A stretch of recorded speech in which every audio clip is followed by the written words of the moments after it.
Hey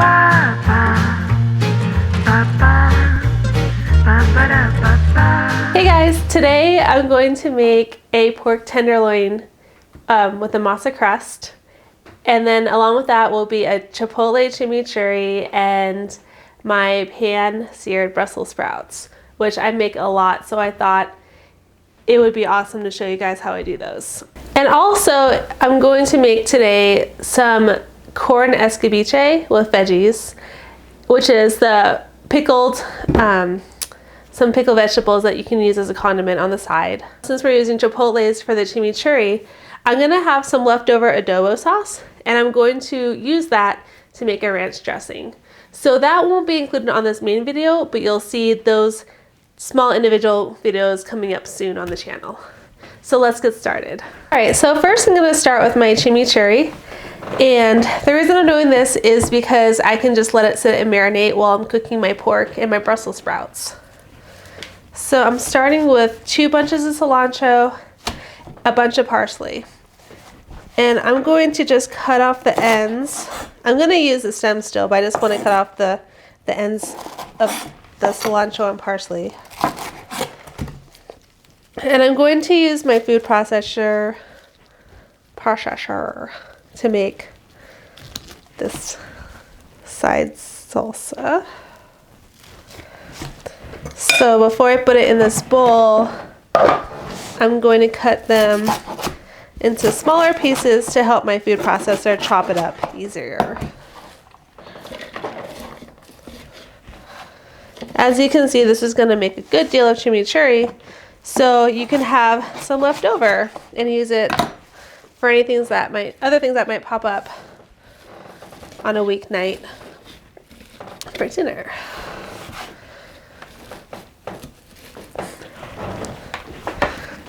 And there's a lot of vinegar in this, so it should last you a few weeks in the fridge.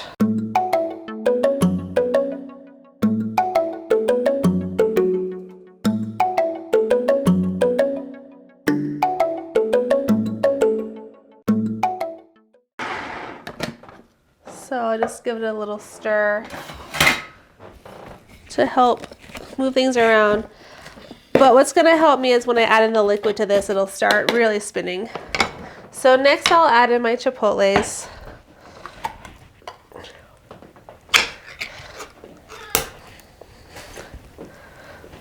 I'm going to put 4 in here to start, and then I'll give it a taste later and see how that looks.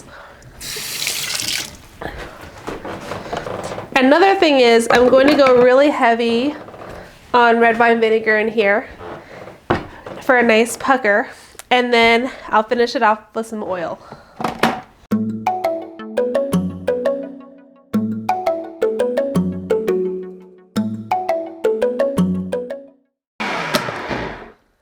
So you can see the consistency right now. I'm going to add in some salt as well.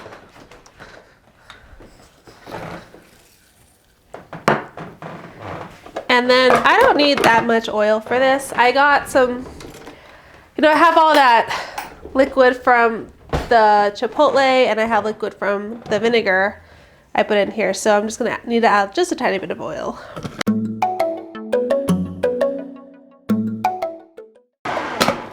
And that looks good. It has a nice texture. And you can easily spoon it over fish, or like today we're having pork. So I'm gonna give it a taste.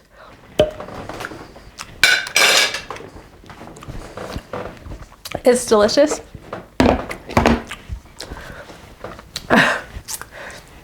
Put a lot of vinegar. So this really packs a punch, but when you're pairing it with meat, it's going to be really nice. So you kind of want it to hit the back of your throat. So for now, I'm going to put it in a jar, just because I know I'm not going to use all of it today. So I'll already have it stored somewhere. You can also use Tupperware, because I know jars are actually really scarce right now. And yeah, just 4 of those chipotle peppers really brought like that smokiness and heat to this chimichurri. Cool, so next we're gonna start crusting our tenderloin. And originally I was thinking I'll crust the whole log and bake it as a loin. But then I was worried that as I'm slicing into it, I might lose all my masa crust. So I'm just going to do individual fillets that I will crust and then sear on both sides. So I just have some masa here. And I'm just going to bread it like you would like chicken parm. You know, you have your egg and your flour. And I'm going to do this same thing, except it's going to be with masa. And rather than spending a lot of time whisking eggs, I already have my food processor out, so I'm just going to blend my eggs up in the food processor.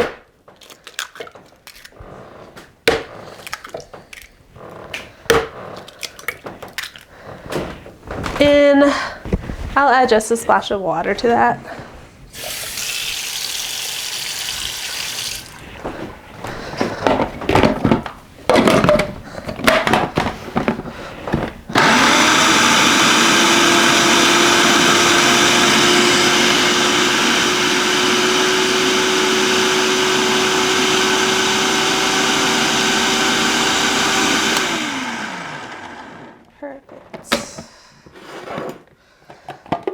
So when I was thinking about how I was going to do this, I'm always like, should I season my flour or should I just leave it alone? And I love the flavor of masa so much. I'm just going to keep it really simple today. And I'm not going to put any kind of seasoning except for some salt. You are free to add Southwest seasonings like the onion powder, garlic powder, cumin, if you want to.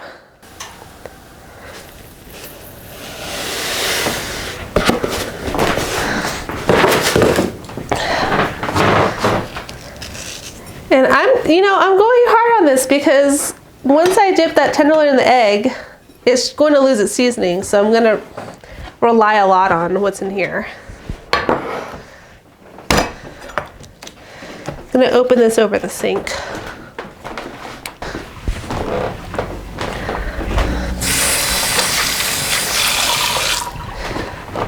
So tenderloin has a bit of a tough part on it, which is called the silver skin, and it's not silver here, but once I start getting under this white tendon or whatever that is, you'll see that it's silver.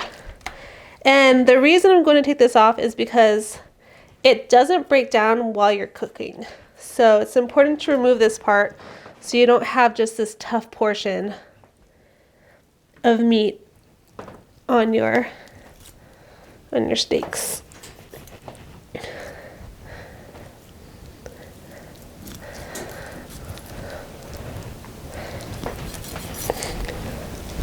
So it's just really iridescent. You can see it right here. That needs to come off. You can use a paring knife too if it's easier. So it's just that one little part. I'll leave the rest on. I mean, you could clean it up more if you want to. This little kind of fatty parts here, they're not really going to add to the flavor of the dish. So you can make it look pretty. All right, so I'm going to take off the ends here.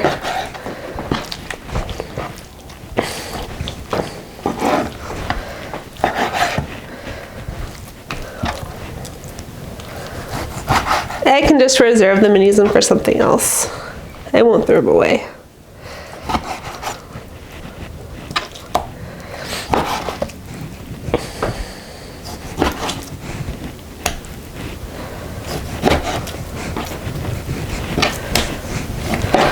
And then when I cook my pork, I don't like it, I mean, you can eat pork medium nowadays, but I prefer mine like medium well. I'm still pretty old school about that. So I'll probably cook mine till about 140. Okay.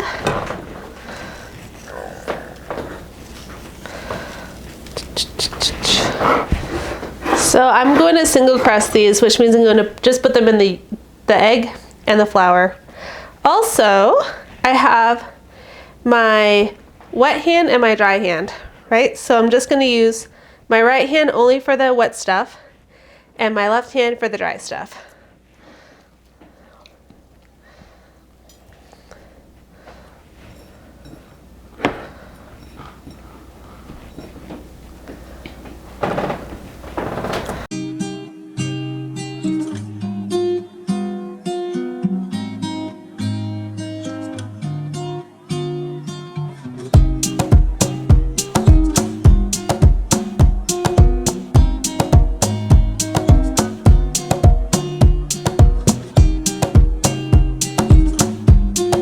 So as you can see, because I kept my hands separate,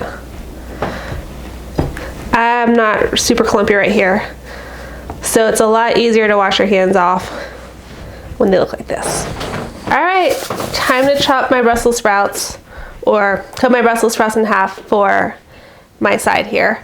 A lot of people make this mistake of cutting the Brussels sprouts all the way up here, but then your Brussels sprouts fall apart and you're kind of losing a lot of the Brussels sprouts. So only take about this much off, just a nice tiny sliver. So I'm just gonna keep cutting away.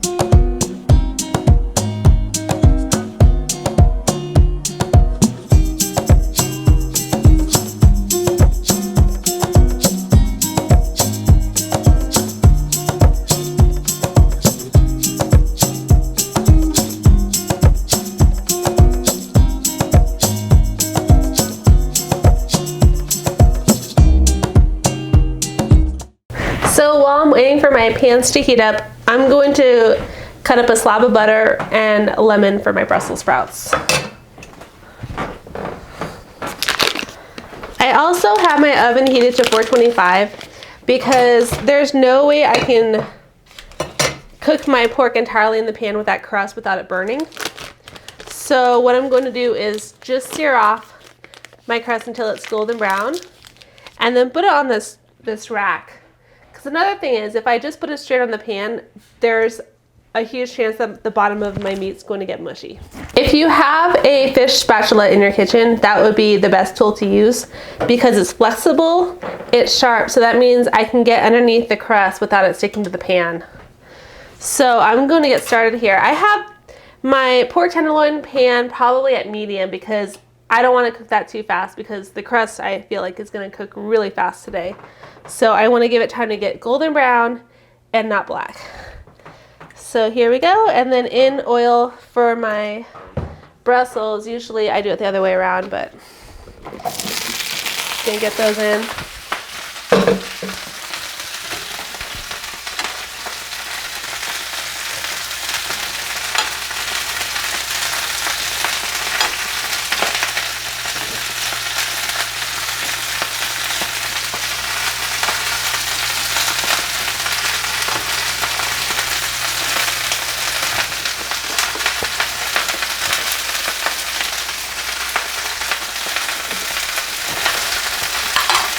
I can probably go up to medium high now that I see what the oil's looking like on this tenderloin.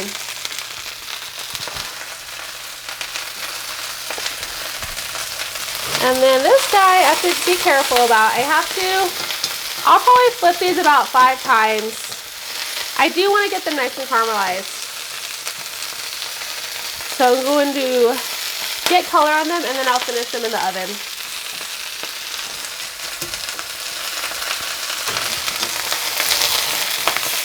I'm just making sure I get the butter all up under here. And you can see they're starting to get color in them already.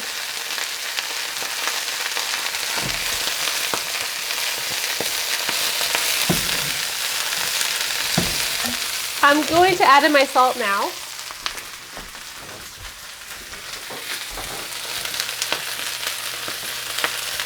And over here, you can kind of look at the edges. They're not really brown around the edges yet, so I'm not worried about them. Once I start to see a little bit more color around the edges, around here, I'm going to take a test look and see what the bottoms are looking like. Also, I'm going to see, oh, that's good, they're not sticking. So that can go a little bit longer.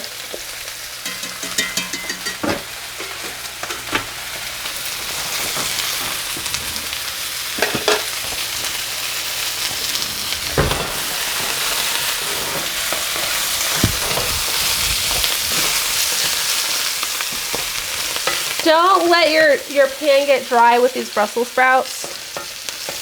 You want to make sure you have some oil on the bottom at all times.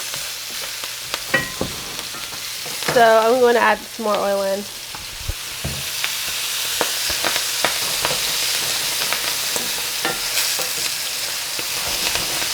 Alright.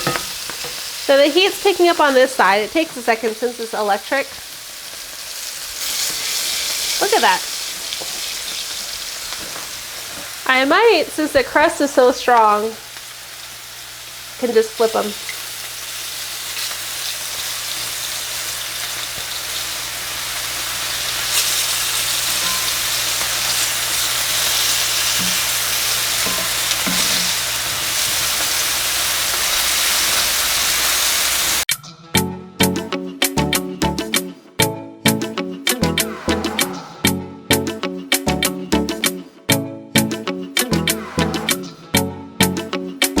And like this, I want to make sure I have enough oil at the bottom of this pan as well, because this crust is going to suck up a little bit of oil as it's cooking, and I don't want my crust to burn because of lack of oil.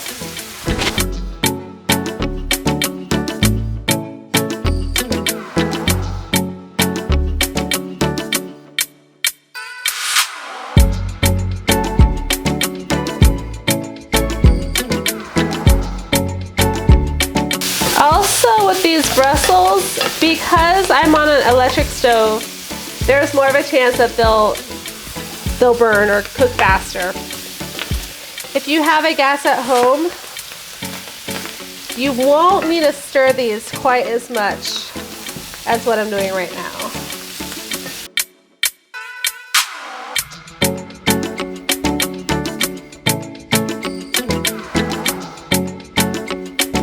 So these cooked a little bit faster than the other ones. So I'm going to keep this in the pan a little bit longer so that it's more evenly cooked. So it's pretty much cooked as much as these guys are. Okay, so I'm going to put my Brussels in the oven first. They're going to take a little bit longer than the pork to cook.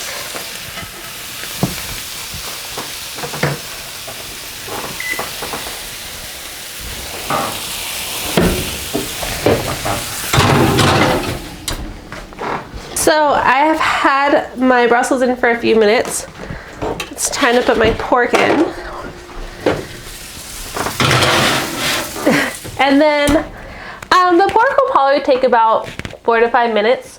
On that last minute, I'm going to take it out and spoon chimichurri over it because I like warm chimichurri on my pork.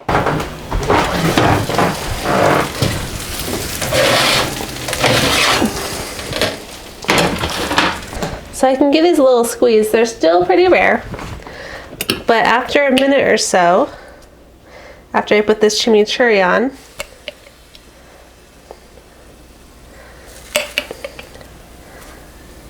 they're going to come to temperature.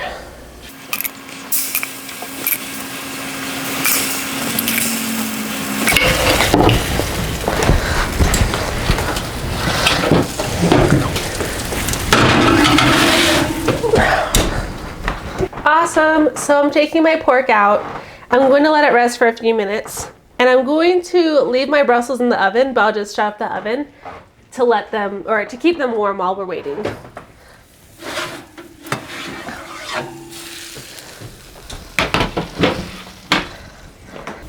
So when I squeeze the sides here, there's a little bit of give. They're not rock hard. They're just a little, they're firm, but yet still squishy.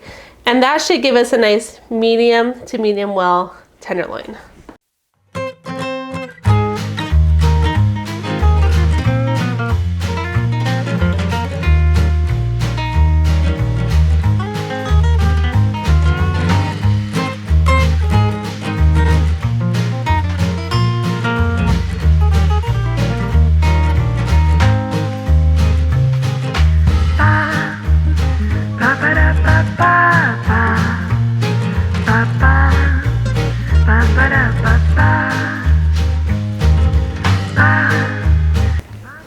What were you giggling at?